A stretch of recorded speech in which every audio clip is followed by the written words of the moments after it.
ओहो, क्या बात है। नई साड़ी, नया पर्स, बहुत खूबसूरत लग रही हो नेहा। लगता है साड़ी मायके से मिली है। अरे ये साड़ी तो प्योर सिल्क लग रही है। क्यों नेहा जी, 2,500-3,000 से कम की तो साड़ी नहीं होगी। मायके जाओ और खाली हाथ लौट कर आओ, ऐसा हर किसी के साथ नहीं होता है। लगता है वहां जाकर आपकी सारी थकान भी मिट जाती है और उपहारों की भी बाहर लग जाती है, नेहा की सहकर्मी मधु ने कहा। नेहा बोली, मधु जी आप गलत समझ रही हैं।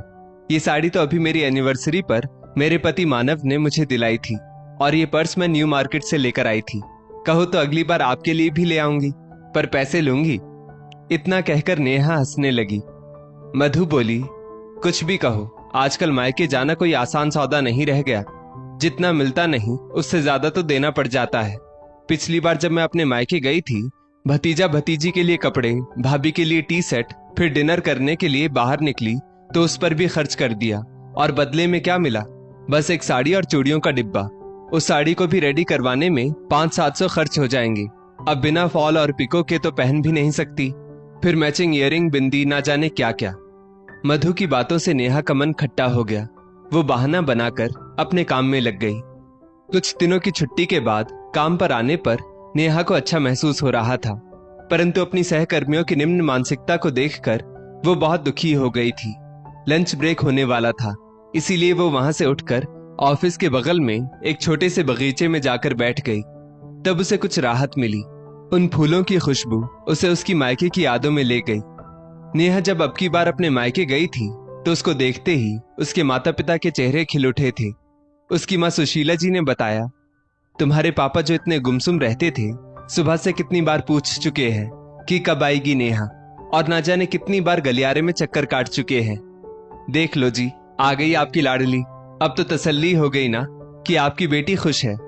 तभी उधर से भैया भाभी, भतीजा भतीजी को भी नेहा के आने की भनक मिली और सभी उसे घेर कर खड़े हो गए और सब उसका हालचाल पूछने लगे।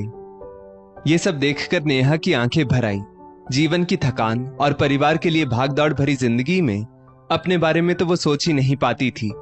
सच कहते हैं लोग, रिश्तों की खुशबू खुद में ही चंदन जैसी होती है। जरा सा अपनापन घिसने पर रिश्ते महक उठते हैं। दोनों बच्चे कहने लगे, बुआ आप अकेली क्यों आई? दीदी भैया को लेकर क्यों नहीं आई? और फूफा जी क्यों नहीं आए? वो हमारे साथ कितना खेलते हैं। नेहा ने भी हंसकर अगली बार सबके साथ आने का वादा कर दिया। वो लोग अपनी अगली शिकायत रखते उससे पहले ही नेहा ने झूठ मूठ का गुस्सा दिखाते हुए कहा, वैसे हर बार मैं ही क्यों आती हूँ, जबकि दूरी तो एक बराबर है।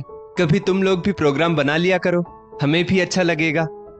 नेहा का भतीजा वंश बोला, हाँ बुआ सही कहती हैं आप। इस बार राखी पर मैं सबको लेकर आऊंगा, दादा दादी को भी और मम्मी पापा को भी। अपने माता पिता के अपने घर आने की कल्पना मात्र से ही नेहा खुश हो गई। तभी उसकी भाभी बोली, मैं चाय लेकर आती हूँ। नेहा ने झट से अपनी भाभी नीतू का हाथ पकड़ लिया और उसे अपने पास बिठाकर बोली, भाभी मैं ट्रेन में चाय पीकर आई हूँ, आप बैठो ना मेरे पास, मुझे आपसे कितनी ही बातें करनी है। नीतू बोली, अरे ऐसे कैसे, मम्मी जी पापा जी तो कब से आपके इंतजार में हैं कि नेहा आएगी तो उसके साथ ही चाय पियेंगे। नेहा बोली, हाय राम, ये तो मुझे पता ही नहीं था। ठीक है, थोड़ी सी चाय मैं भी पी लूंगी। नीतू जैसे ही चाय लेकर आई, नेहा के भाई नितेश ने गर्मा गर्म कचौड़ियों को लाकर सामने रख दिया। फिर क्या था, सबके मुंह में पानी आने लगा। तो नितेश बोला, याद है नेहा, तुम्हें ये कचौड़ियां कितनी पसंद थी। नथुराम हलवाई से लेकर आया हूँ खास तेरे लिए। जब मैं ये कचौड़ियां ले रहा था, नथुराम भी बोल रहा था, बिटिया आ रही है क्या? जब मैंने उसे बताया तो वो कहने लगा, सवेरे उसकी पसंद की करारी जलेबियां निकाल कर रखूंगा, नाश्ते के लिए ले जाना। नितेश की बात पर नीतू नेहा की तरफ इशारा करते हुए थोड़ा इठलाकर बोली, अच्छा जी, जलेबियां तो मुझे भी पसंद है, कभी मेरे लिए तो नहीं लेकर आए सुबह उठकर। हाँ भाई, बहन आई है। नितेश भी मजे लेकर बोला, तुम्हारी शुगर बढ़ जाएगी तो मुझे अच्छा नहीं लगेगा, तो थोड़ा कंट्रोल करो। सब हंसने लगे। नेहा के पिता मोहन बाबू अपनी बहू का पक्ष लेते हुए बोले, इस नालायक को जलेबियों के लिए कहती ही क्यों हो बहू? मैं हूं ना, मुझे बताया करो, जब खाने की इच्छा हो मैं ला दूंगा। मॉर्निंग वॉक के लिए उधर ही तो जाता हूं। अपने घर में एक दूसरे के लिए इतना प्यार देखकर नेहा का मन खुश हो रहा था। पूरा परिवार एक साथ बैठकर बचपन की यादों को ताजा कर रहा था और सब एक दूसरे की छुपी हुई बातों को आज सबके सामने खोलकर ठहाके लगा रहे थे। तभी नेहा को कुछ याद आया और उसने अपने बैग से मिठाई के पैकेट और चिक्की निकालकर अपनी भाभी को पकड़ा दिए। नीतू बोली, ये सब लाने की क्या जरूरत थी? इतनी सारी मिठाई तो आजकल कोई खाता भी नहीं। नेहा बोली, सबको पसंद है तो यही ले आई भाभी। फिर उसने बड़ी सी चॉकलेट निकालकर अपने भतीजे भतीजी को पकड़ाई तो वो भी खुशी से उछलने लगे। नेहा उठकर अपने पापा मोहन बाबू के पास गई और बोली, पापा ये आपके लिए कलात्मक छड़ी। सुबह आप वॉक पर जाते हैं तो मम्मी को चिंता लगी रहती है कहीं कुत्ते ना पीछे पड़ जाएं, तो ये हाथ में रखा कीजिए। फिर नेहा ने अपने पिटारे से ना जाने क्या क्या निकाला और सबको दिया। मोहन बाबू बोले, अरे वाह, ये तो बहुत सुंदर है, देखो कैसे चमक रही है। मोहन बाबू हाथ में छड़ी घुमाते हुए अदाओं से सबको दिखा रहे थे और भाव विभोर नेहा उन्हें देखकर खुश हो रही थी। तभी नेहा ने एक एक्यूप्रेशर वाली जूती की जोड़ी निकालकर सुशीला जी को दी और बोली, माँ ये आपके लिए है, इसे पहनकर चलने से आपकी एड़ियों का दर्द कम होगा। सुशीला जी उन चप्पलों को हाथ में लेकर उलट पुलट कर देखने लगी और बोली, ये तो बहुत महंगी लग रही हैं बेटा। नेहा बोली, माँ मैंने आपको फोन पर बताया तो था, इससे आपको आराम मिलेगा, आप पहनकर तो देखिए। इतने में बाहर से पियोन की आवाज आई, मैडम जी आपको बड़े साहब बुला रहे हैं। और नेहा अपनी यादों से बाहर आई।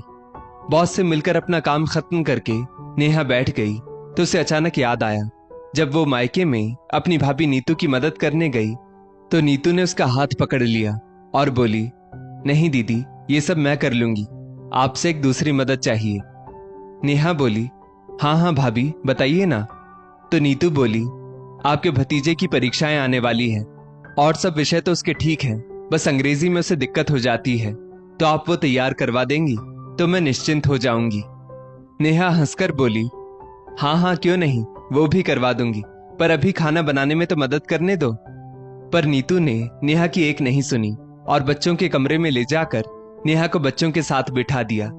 फिर क्या था, नेहा ने उन्हें निराश नहीं किया और बच्चों की मदद में लग गई। नेहा अपने ख्यालों से बाहर आई तो उसे याद आया कि ना जाने बच्चों की परीक्षा कैसी हुई होगी, घर जाकर उनसे बात करूंगी। शाम में घर लौटते वक्त नेहा अपने सास ससुर की दवाइयां ले रही थी, क्योंकि उनके पति मानव अक्सर या तो दवाइयों की पर्ची भूल जाते थे, नहीं तो कभी व्यस्तता के कारण दवाई नहीं लाते थे, तो ये जिम्मेदारी भी अब नेहा ही निभा रही थी। जब वो दवाइयां ले रही थी तो उसे अपने माता पिता का ख्याल आया। इस बार तो वो सुशीला जी और मोहन बाबू को साथ ले जाकर उनके सारे रेगुलर टेस्ट करवा लाई थी, साथ ही साथ उनकी महीने भर की दवाइयां भी छोड़ कर आई थी। तब नेहा के भाई नितेश ने कहा भी था, मैं तो सब कर ही रहा हूं, तुम्हें क्या लगता है मैं नहीं कर पाता? इस पर नेहा बोली, भैया आप तो हर बार करते ही हैं, इस बार मैं यही हूं तो मुझे करने दीजिए।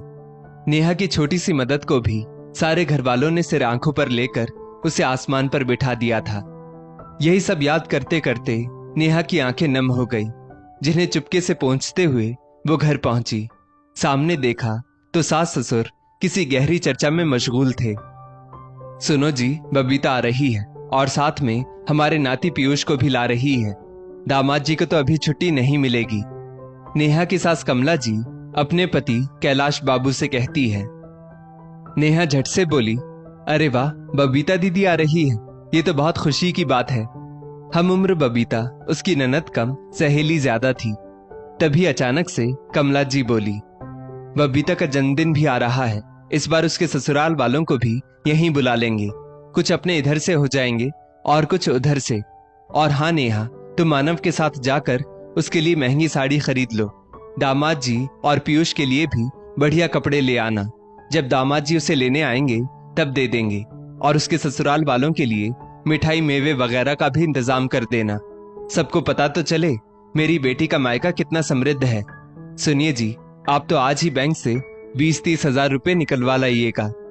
कमला जी की बात सुनकर नेहा को अपनी ननद बबीता की पिछली बार की छुट्टियां याद आ गई, जब बबीता ने अपने दिल की बात नेहा से खुलकर कही थी। भाभी, माना मम्मी पापा और आप लोग अब समर्थ हैं, बहुत बड़ा दिल है आप लोगों का, पर मुझे हर बार आकर आप लोगों का इतना खर्चा करवाना अच्छा नहीं लगता। एक संकोच सा लगा रहता है।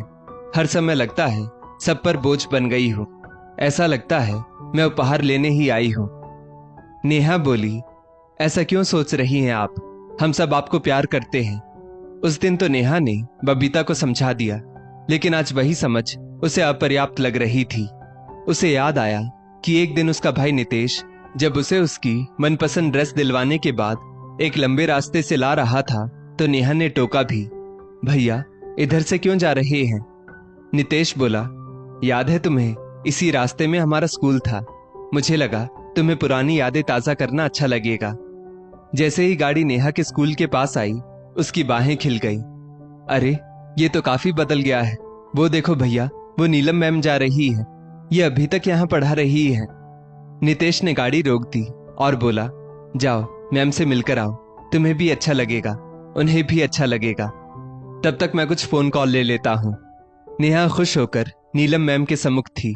वो भी उसे देखकर हैरान थी। बातों का सिलसिला शुरू हो गया और स्कूल की घंटी भी बज गई। नीलम मैम चली गई और नेहा वहीं गेट के बाहर इमली बेचते हुए बिहारी काका को देखकर दुआ सलाम की और उन्होंने भी उसके हाथ में कुछ खट्टी मीठी इमली पकड़ा दी।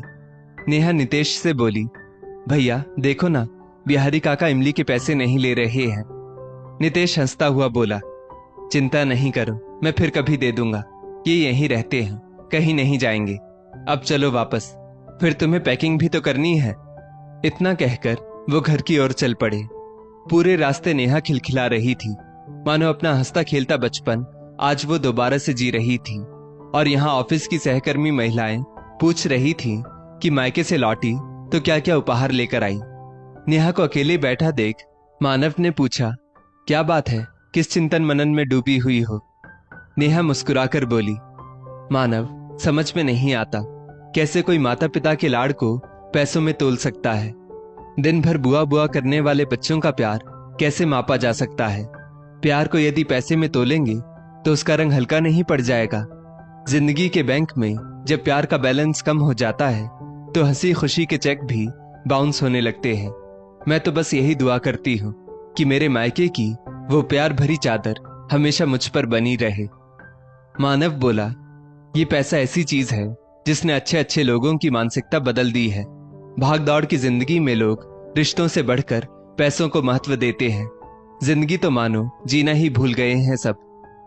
नेहा बोली, चलो अच्छा है बबीता आ रही है, घर में चहल पहल होगी तो वो भी अपना बचपन फिर से जिएगी और भूल जाएगी जिंदगी की थकान को।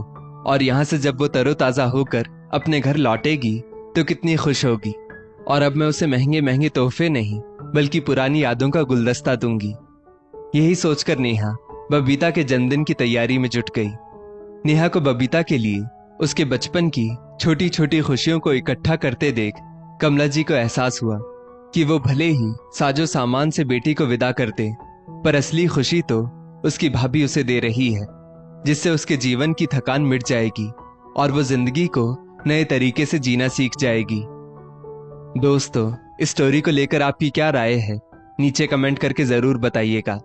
और ऐसी ही और भी बेहतरीन वीडियोस के लिए हमारा पेज जरूर फॉलो करें। धन्यवाद।